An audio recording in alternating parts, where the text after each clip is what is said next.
Vous écoutez 100% Nature sur Radio Aléo. Depuis une dizaine d'années, le nombre de photographes animaliers a fortement augmenté. Plusieurs raisons à cela, la démocratisation du matériel photo bien sûr, mais également un attrait populaire de plus en plus grand pour la nature. Si dans les années 90, seulement quelques dizaines de photographes peu scrupuleux pouvaient aller jusqu'à détruire des nids pour gagner un concours photo, aujourd'hui ce sont des dizaines, des centaines, voire des milliers de photographes dans le monde qui cherchent notamment à faire le buzz sur les réseaux sociaux. Cette soif de reconnaissance n'est évidemment pas sans dérive. Et parfois, derrière une photo que vous likez, parce que vous la trouvez spectaculaire ou mignonne, eh bien se cachent des mises en scène ou des comportements humains honteux. Animaux appâtés, congelés, manipulés, parfois même collés ou empaillés, certaines pratiques de photographes sans éthique doivent être dénoncées pour que cessent enfin ces manipulations qui nuisent aux espèces et à leur habitat. Comment reconnaître une photo nature qui a été prise en respectant les animaux et leurs écosystèmes? C'est la question à laquelle on va tenter de répondre aujourd'hui avec Julien Arbé, photographe et éducateur à l'environnement dans le département du Jura. Bonjour Julien. Bonjour. Alors Julien, cette émission elle va faire un petit peu mal aujourd'hui contrairement aux autres, puisqu'on va parler des pratiques photographiques qui font souffrir les animaux. La première que je veux aborder avec vous, c'est la photographie au nid, alors qui était tellement répandue dans les années 90 même, que ça a entraîné l'interdiction des photos au nid dans les concours. Est-ce que vous pouvez nous expliquer pourquoi il peut être dangereux de photographier les oiseaux dans leur nid? En fait, les oiseaux qui sont au nid, ça veut dire qu'ils nichent. Le reste de l'année, ils sont pas dans leur nid. Ils vont se reposer sur un dortoir contre un tronc, sur une branche, parfois au sol. Mais voilà, au nid, c'est la période où les oiseaux ils vont nicher. Et donc, ils ont des œufs à couver ou des bébés à nourrir. Et pendant cette période-là de leur vie, ces oiseaux-là, ils sont très très sensibles aux dérangements, aux prédateurs, etc. Alors, ils vont pas forcément fuir si on approche du nid et qu'on fait n'importe quoi. Par contre, ils vont stresser fort. S'il y a eu des études là-dessus, le rythme cardiaque augmente, la respiration augmente, voilà. Donc, c'est pas parce que l'animal ne va pas fuir qu'il va pas avoir peur. Et un animal qui est trop stressé, c'est un animal qui va accorder moins de temps au nourrissage des jeunes, qui va plus se méfier, qui va guetter ce qu'on fait là, pourquoi on est là. Donc, il va passer moins de temps à nourrir les jeunes, moins de temps à discuter entre le mâle et la femelle. Et puis le stress aussi, ça peut être source de parasitisme. En fait, c'est des oiseaux qui vont être affaiblis. Donc, en gros, c'est un peu comme nous. Quand on n'a pas assez dormi ou qu'on est stressé, on va tomber plus facilement malade. Et ben, ça va être pareil pour les oiseaux. En tout cas, moi, ma vision par rapport à ça, j'ai fait des photos au nid. J'en fais encore des photos au nid. Mais quand je fais des photos au nid, je vais être systématiquement dans une tente d'affût que j'installe plusieurs jours à l'avance. Je rentre dans la tente d'affût quand il n'y a pas un oiseau qui est présent, donc souvent avant qu'il se réveille ou entre deux nourrissages, je guette au loin. Je m'installe dans la tente et je ressors quand il n'y a plus personne. Mais c'est vraiment important d'être dans une tente d'affût parce que ça limite le dérangement. Et une tente, on va dire que les oiseaux ils s'y font assez vite. Ça bouge pas, c'est de couleur de la nature. Donc même si c'est un objet pour nous qui nous semble un peu gros, pour les animaux, ça va être un peu comme un buisson. Si ça bouge pas, ça bouge pas. Là, il y aura pas de souci. Par contre, on peut faire de très belles photos d'oiseaux à l'approche au nid. Et ça, faut vraiment, vraiment pas le faire parce que, alors autant avec certaines espèces, ça peut passer parce qu'elles sont absolument pas farouches. Autant la grande majorité des espèces d'oiseaux vont stresser quand elles vont voir approcher quelqu'un du nid, quoi. On va dire que c'est un peu la photo facile qui est vraiment dérangeante, quoi. Et parfois, il y a un réel risque d'abandon du nid. Je pense par exemple à des espèces comme le gypaète barbu. Ah ouais, il y en a plein. Le gypaète, l'aigle royal, les photos au nid d'aigle royal, c'est être inconscient que de faire ça. En tout cas, quand on a de la proximité, parce que là, on a un vrai risque d'abandon. Et même si l'oisillon est sorti du nid et qu'il a déjà un peu gros, il peut être abandonné par l'adulte, il va pas se poser de questions. Il y a d'autres oiseaux comme ça, je pense à la femelle du grand tétras, qui, si elle est dérangée une fois sur son nid, ne revient pas. Particulièrement les rapaces diurnes ou nocturnes, ouais. Et ça concerne pas, du coup, cet avertissement pour les oiseaux qui nichent en falaise que les photographes. Ça concerne aussi les parapentes, l'escalade, la randonnée. Il faut vraiment être vigilant à pas déranger la nidification. Ouais. Et il y a beaucoup de zones rupestres qui sont mises en protection pendant au moins un certain moment de l'année. Souvent, c'est de la sortie de l'hiver jusqu'au milieu de l'été. On n'a pas le droit d'accéder à certaines zones de falaises pour préserver la quiétude des animaux sauvages. Et c'est en particulier, ça va être l'aigle royal, le faucon pèlerin, le gypaète barbu, certains vautours, etc. Donc, on appelle ça des arrêtés préfectoraux de protection de biotopes. Donc là, il y a une réglementation et c'est interdit d'accéder à ces zones pendant la nidification. Il y a des zones sur lesquelles des animaux sensibles vont nicher et qui sont pas forcément protégées. Donc là, c'est pour ça que c'est important de bien se renseigner sur ce qu'on fait, de reconnaître les sons d'animaux, etc. pour pas faire n'importe quoi. Et puis, je pense qu'il y a une chose qui est en pleine explosion, dont je suis pas très fan, c'est le drone. Alors le drone, c'est merveilleux, on fait des superbes images vues du ciel, on a un point de vue qui est différent, seulement avec le drone, on accède à des zones qui sont habituellement pas accessibles, je pense aux falaises ou à des cimes d'arbres. Et aller faire de la vidéo ou de la photo avec un drone sur une falaise où il y a le faucon pèlerin qui niche, en gros on a une chance sur deux que le faucon pèlerin il abandonne sa nichée, quoi. Il y a des secteurs qui étaient restés relativement tranquilles jusqu'ici. Et avec le développement des technologies, on arrive à aller fouiner dans les endroits qui mériteraient qu'on les laisse un petit peu au calme, quoi. Julien, il y a les oiseaux qui nichent en hauteur et puis il y a ceux aussi qui nichent à terre, au sol ou dans des terriers. Et là, c'est pareil, il faut faire attention. Je prends l'exemple du macareux parce que régulièrement, il y a des gens qui vont marcher sur des terriers de macareux sans même s'en rendre compte ou alors boucher les entrées, s'asseoir dessus. Mais il faut aussi faire attention à ça. Ouais, c'est pour ça que c'est important de connaître un peu ce qu'on veut voir ou photographier ou filmer pour ceux qui font de la vidéo. Il y a un oiseau qui est connu pour ça et on en a parlé cette année, c'est le gravelot. Il est présent un petit peu partout, il est présent en Saône-et-Loire, il est présent dans le Jura, pas trop en montagne, mais dans la plaine. Alors le gravelot, lui, il va nicher sur les berges de rivières qui sont caillouteuses avec des galets. Et il a des œufs qui ressemblent vraiment à des galets. Il les pond par 4, il les installe en forme de croix. Et il fait pas de nid à proprement parler, donc il n'y a pas d'apport de matériaux. Donc il dépose ses œufs simplement sur les galets et il compte sur le mimétisme de ses œufs pour pas qu'ils se fassent dévorer. C'est pas forcément des photographes, mais ça peut être des promeneurs. Il y a certaines zones le long des rivières où il faut éviter d'y aller pendant la période de nidification parce qu'on peut très bien écraser des œufs sans s'en rendre compte. C'est assez fréquent. Cette année, les gravelots ont niché dans des endroits qui étaient habituellement fréquentés par les humains, mais qui cette année n'étaient plus utilisés par les humains vu qu'il y avait le confinement. Et quand il y a eu le déconfinement, les gens sont sortis, sont allés se promener où ils allaient se promener d'habitude. Et là, il y a pas mal de nichés qui ont été piétinés. Alors, c'est pas volontaire, mais c'est quand même un impact qui est important. Autre pratique condamnable, Julien Arbet, le fait de nourrir, d'appâter les animaux pour réaliser le cliché parfait. Alors par exemple, mettre des carcasses pour attirer les carnivores, ou encore, on en parlait il n'y a pas longtemps du martin pêcheur, eh bien certains vont même jusqu'à l'attirer avec des aquariums qui contiennent des poissons dans l'eau. Oui, c'est très courant. Alors c'est très tabou aussi. Il n'y en a pas beaucoup qui en parlent, un petit peu plus avec les martins pêcheurs, un peu moins avec l'appâtage des carnivores, mais c'est des pratiques ça qui sont vraiment très très très très largement répandues. C'est pas des pratiques qui vont forcément poser problème à l'animal qui va venir se nourrir. Ça peut, je donnerai un exemple tout à l'heure, mais pas forcément. Par contre, moi ce que je trouve dommage, et c'est pour ça que je fais pas d'appâtage, je fais jamais d'appâtage, c'est parce que on induit des comportements qui vont pas être naturels. On va avoir des regroupements d'animaux sur un secteur, on va avoir des animaux qui vont venir seulement pour manger. Donc on va perdre des choses importantes qu'ils font, se cacher, observer, faire leur toilette, voilà, tout ça, on n'a plus qu'un animal qui vient à un endroit et qui se nourrit.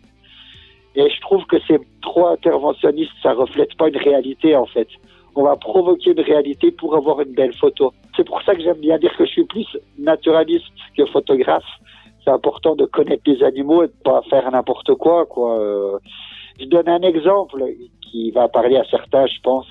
Alors ça se passe pas en France, mais c'est une pratique qui est répandue au Canada, en Amérique du Nord. Avec les harfangs des neiges qui sont des hiboux tout blancs. dont on voit souvent les photos, c'est des hiboux assez majestueux, blancs avec quelques petites taches noires et qui vivent dans la toundra, en fait, dans les grands espaces enneigés, et qui redescendent un peu dans le sud du Canada pour passer l'hiver.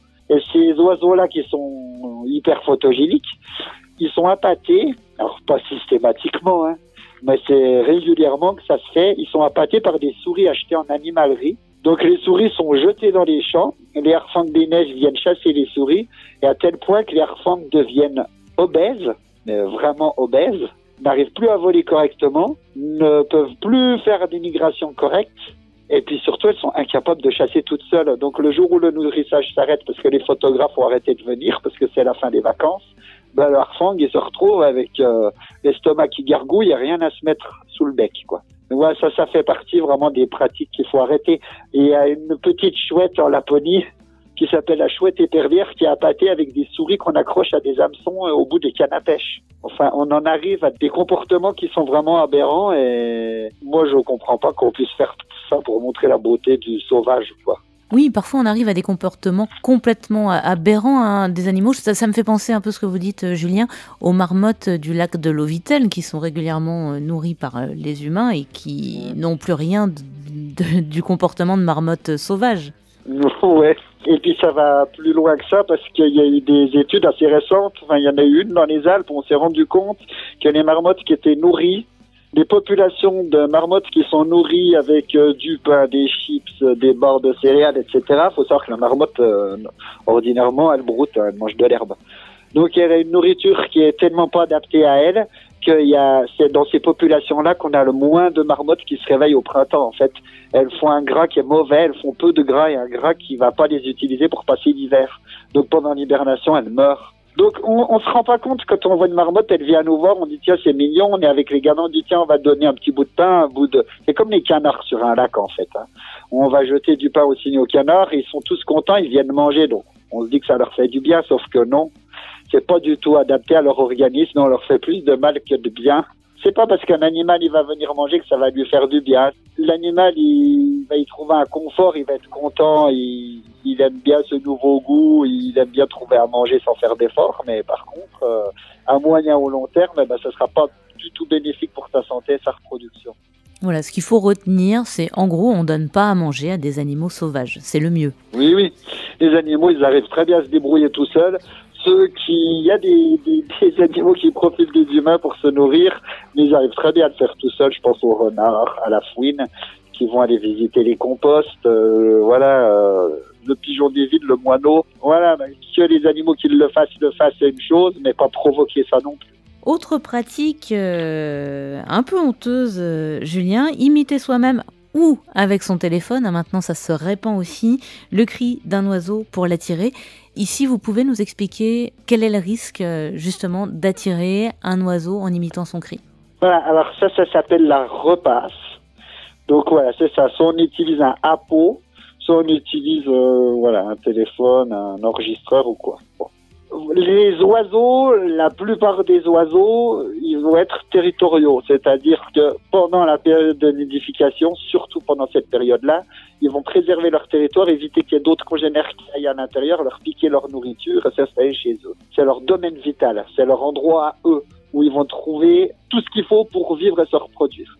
Si on fait de la repasse, si on fait le cri d'un autre mâle par exemple, l'oiseau qui est en pleine période de nidification, il va se dire « Oh là là, chérie, là, il y a un problème, il y a un mâle qui est en train de crier, il y a un mâle qui est rentré chez nous. » Donc il va abandonner sa nichée, il va abandonner la femelle, il va abandonner la recherche de nourriture pour aller rechercher ce fameux mâle qui fait du bruit et qu'il faut mettre dehors.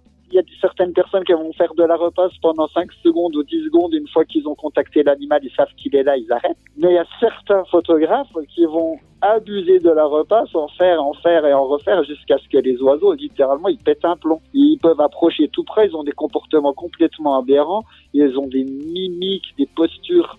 On le reconnaît ça sur les photos parce qu'ils sont complètement stressés. Il y a quelqu'un à mettre dehors à une période qui est vraiment importante dans leur vie. C'est pour ça que la repasse, au printemps ou en été, pendant les périodes de nidification, c'est vraiment à proscrire.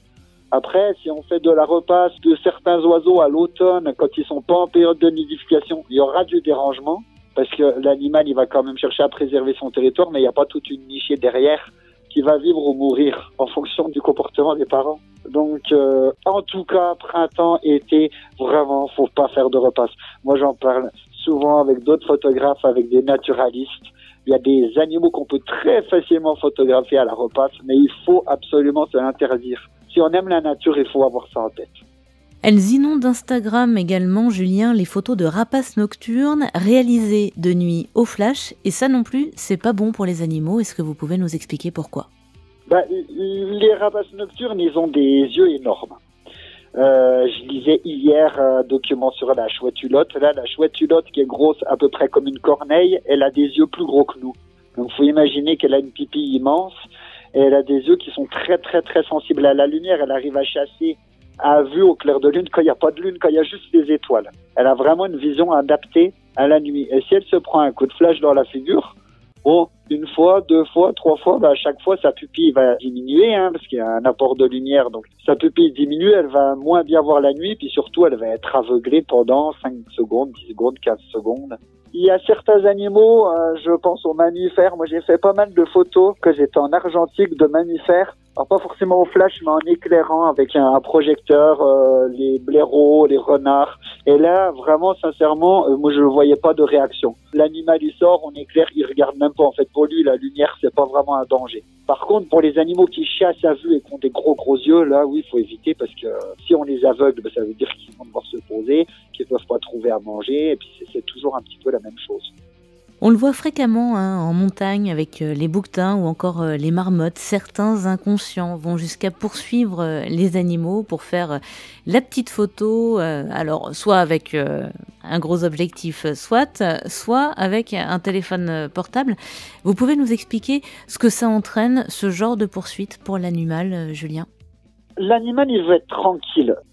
En général, un animal qui veut maintenir sa distance de sécurité, qui va s'éloigner, il va montrer des signes avant ça, dans son comportement ou dans la manière où il se tient, où il va émettre des sons, des cris. Ça veut dire attention, t'es un peu trop près, ok, tu peux me regarder faire des photos, par contre, t'avances pas plus loin. Quand on connaît ces signes-là, faut pas avancer plus loin.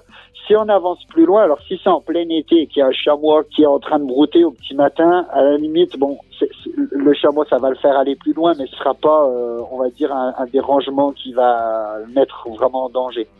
Par contre, ça peut être des petits qui s'amusent au pied d'un arbre, ça peut être, c'est pas une femelle qui est gestante et qui cherche un endroit pour mettre bas, qui a besoin d'être isolée et de se mettre tranquille. Si on voit une femelle chamois, par exemple, qui a des contractions et qui cherche à pousser, c'est sûr que si on va pouvoir l'approcher assez près, la prendre en photo. Là, c'est problématique pour la mise pas, quoi. Je pense aux animaux dans la neige. Un animal qui est pris dans la neige, il est cuit, L'animal, il est fatigué, il a besoin de se nourrir quand il y a eu des chutes de neige abondantes. Donc, ça arrive de trouver, ça m'est arrivé il y a 2 ans avec des sangliers, l'an passé avec un chevreuil, de trouver un animal qui est coincé dans la neige. Ne pas l'approcher. Parce que si on approche, l'animal, il est déjà cuit. Et le peu d'énergie qu'il a encore, il va la passer à nous fuir, nous. Donc, c'est de l'énergie qu'il aura plus pour fuir après un prédateur ou plus pour trouver à manger, quoi. C'est pas parce qu'on peut approcher un animal qu'on va le faire. Il faut avoir un petit peu de jugeote, un peu de réflexion et se dire, ok, là, l'animal, il est en difficulté, je le laisse tranquille. Je reste de loin, je fais des photos d'ambiance de loin. Et les photos de près, ce sera pour une autre fois, mais pas pour aujourd'hui. Les pratiques sont déconcertantes aussi, Julien, avec les reptiles, les grenouilles et autres amphibiens qu'on va, alors là, jusqu'à congeler, attacher avec des ficelles pour faire des mises en scène. Quelles sont les dérives les plus courantes en la matière ? C'est fréquent, surtout en Australie, Indonésie. Ça, c'est des pratiques, vous avez peut-être déjà vu ces fameuses grenouilles qui s'abritent sous une feuille parapluie. Le lézard qui est couché sur un tronc et qui joue de la guitare avec une feuille. Enfin, c'est des scènes mais complètement absurdes. J'arrive pas à comprendre qu'on aime et qu'on partage ces photos, mais c'est typiquement les photos qui font le buzz sur les réseaux sociaux. Et c'est les photos qui ont le plus de j'aime, c'est les photos qu'on va retrouver dans des publicités, restons zen, connectons-nous à la nature. Et c'est fait de manière complètement inverse. Les animaux, soit ils sont congelés, soit ils sont morts, et on les met dans des positions adéquates pour les prendre en photo, soit ils sont carrément attachés à des fils avec de la colle, avec de la glu. Donc on suspend une grenouille à un fil qui est tendu entre deux branches, comme ça lui fait tenir les deux pattes avant en l'air, les deux pattes avant écartées, et puis c'est génial, il y a une grenouille qui danse. Alors qu'en fait la grenouille elle est soit en train d'agoniser, soit elle est morte. Ça c'est des photos qu'on peut repérer assez facilement sur le net parce que c'est toujours la même chose, des couleurs éclatantes, des scènes complètement aberrantes qu'on verra jamais dans la nature, ou alors une fois dans sa vie, peut-être que tu feras une photo d'une grenouille dans une position sympa, on dirait qu'elle danse, mais quand un photographe, en une année, il sort 150 photos d'une grenouille en train de danser, il faut se poser des questions. Et là, c'est à chacun d'entre nous de faire attention. Je pense aux réseaux sociaux, parce que je vois ça surtout sur les réseaux. Attention, qu'est-ce que je partage? Essayer de prendre un peu de recul. Alors forcément, le grand public qui n'est pas au courant de ces méthodes, il le sait pas, donc il pense pas mal faire, c'est normal. Moi, j'hésite pas à renvoyer des liens vers des articles où on comprend qu'en fait, la grenouille, elle est dans un bac en plastique de 40 cm² et qu'autour d'elle, il y a 30 photographes qui ont payé 200 balles pour venir la prendre en photo dans cette position avec des belles couleurs derrière ou un museau de crocodile en dessous d'elle, quoi. Enfin, on arrive à des trucs vraiment, vraiment aberrants. C'est des voyages, des gens qui ont de l'argent, qui vont aller en Indonésie, poser les sous sur la table et revenir avec ce genre de photos. Alors, je sais pas comment ils arrivent à se regarder dans le miroir une fois qu'ils ont fait ça, comment ils arrivent à communiquer sur la nature et les beautés, la fragilité des espèces. Mais voilà, en tout cas, c'est des choses qui se font et je suis vraiment content qu'on en parle. Ça me tient à cœur parce que je parle souvent d'éthique en photo, mais c'est vrai que c'est assez tabou. Alors, on va en parler et puis si de plus en plus on en parle, peut-être que les consciences changeront un petit peu. Julien, il y a beaucoup de dérives aussi en macro-photographie avec les insectes. Est-ce que vous pouvez nous expliquer quelles sont les principales? Ce qu'on voit souvent, c'est déjà déplacer des insectes.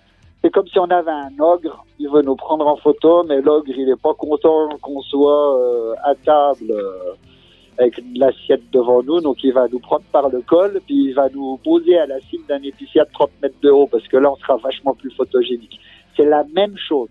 C'est des gens qui vont déplacer une menthe religieuse pour la prendre d'une feuille et la mettre sur un caillou moussu, ou déplacer un papillon endormi pour le poser plutôt à cet endroit-là, parce qu'il y a des petites gouttelettes de rosée.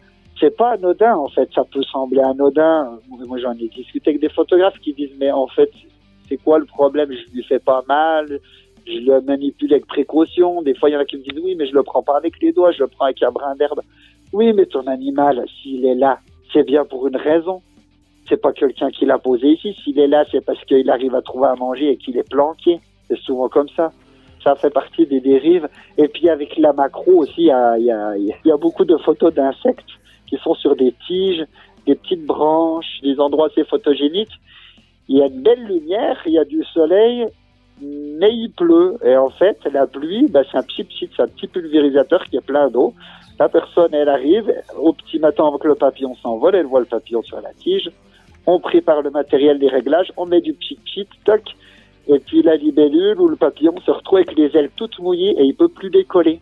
Donc il est obligé de se sécher les ailes avant de redécoller. Nous, ça peut nous sembler pas grand-chose, on vit 80 ans, on a tout notre confort. Un papillon qui doit chercher à manger, se reproduire, 1 heure de plus à se faire sécher, c'est pas rien.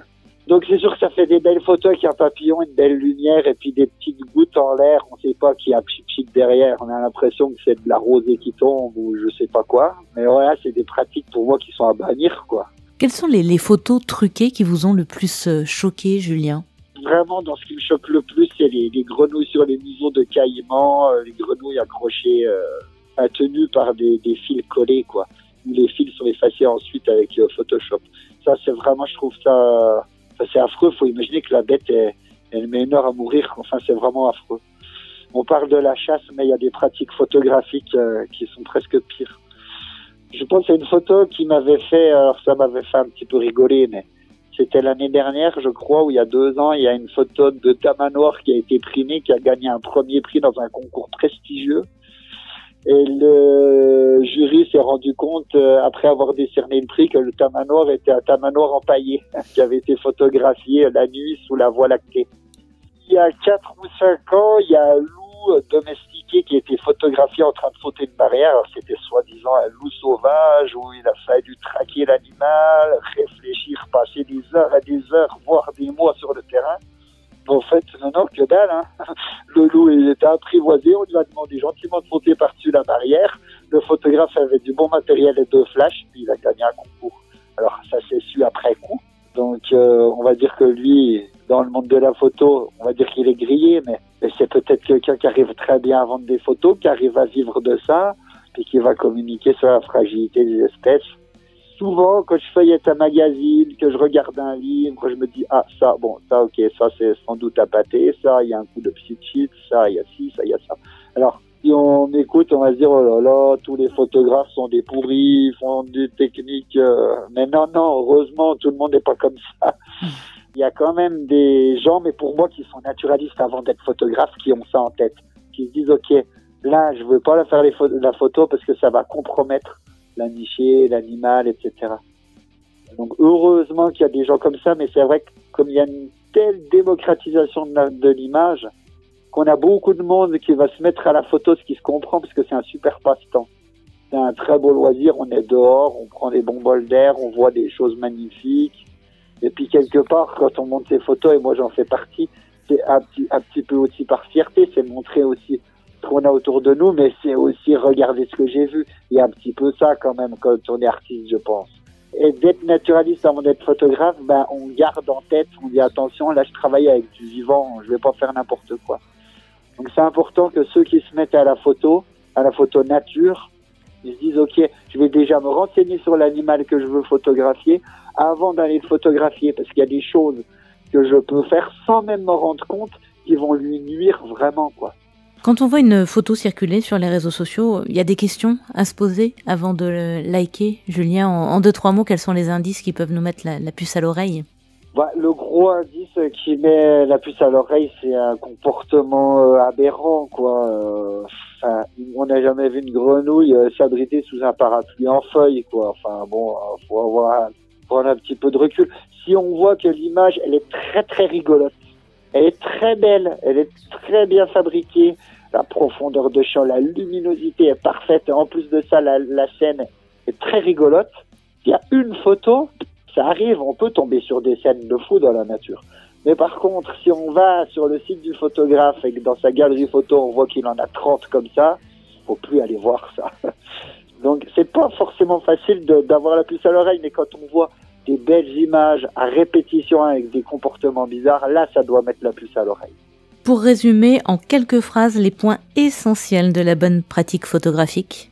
Pas approcher des animaux en difficulté, qu'ils soient blessés, qu'ils aient une nichée, qu'ils soient coincés dans la neige ou dans la boue, ou qu'on soit en période de sécheresse et qu'il ait très soif, voilà. Pas approcher des animaux en difficulté, pas embêter des animaux en période de reproduction, donc privilégier l'affût et ne pas faire d'approche même si l'animal il le permet. Parce que je répète, c'est pas parce que l'animal il nous tolère qu'on lui fait pas peur, c'est juste que il y a des animaux, soit ils abandonnent la couvée, soit ils restent mais ils flippent. Alors ceux qui ont passé 2 mois de leur énergie à nourrir les petits pour que les petits s'envolent, il y en a qui vont pas partir, ils vont rester mais ils vont vraiment stresser. Puis en plus l'année d'après ils vont quitter les lieux, il y a peu de chances qu'ils reviennent. Ne pas utiliser de scotch, de colle, voilà, tous ces trucs. Si on veut travailler dans la nature, on fait avec ce qu'il y a dans la nature. On s'adapte, on essaye de mettre en valeur les lumières, les couleurs en se plaçant de différentes manières, en y allant à différentes heures de la journée ou à différents moments de l'année. Mais on va pas provoquer, on va pas mettre un serpent au congèle pour le poser après en plein soleil là où on veut faire la photo. On va pas déplacer un hérisson qui a peut-être toute une portée avec lui, c'est peut-être une femelle. On va pas la déplacer à 2 km pour l'emmener sur la petite crête pour avoir les montagnes en photo derrière, parce que si elle a des petits, les petits ils vont crever. En fait, après, c'est du bon sens, quoi. Mais pour moi, c'est pas embêter un animal en difficulté, ne pas appâter et ne pas provoquer la rencontre. Voilà. Déjà, si on fait ces 3 choses-là, on aura forcément un impact négatif parce que les animaux se sentent traqués quand on les guette dans la nature. Mais il faut avoir en tête qu'on a un impact et puis limiter au maximum cet impact-là en privilégiant l'affût. Pas de bruit, pas de mouvement, on se fond dans l'environnement et sur des espèces qui sont vraiment sensibles, on installe l'affût plusieurs jours avant pour laisser le temps aux animaux de s'habituer, voire 1 ou 2 mois avant, c'est possible. Merci beaucoup, Julien Arbez, pour toutes ces précieuses informations. On rappelle l'adresse de votre site internet www.julienarbez.fr. Merci, Julien. Avec plaisir, merci beaucoup.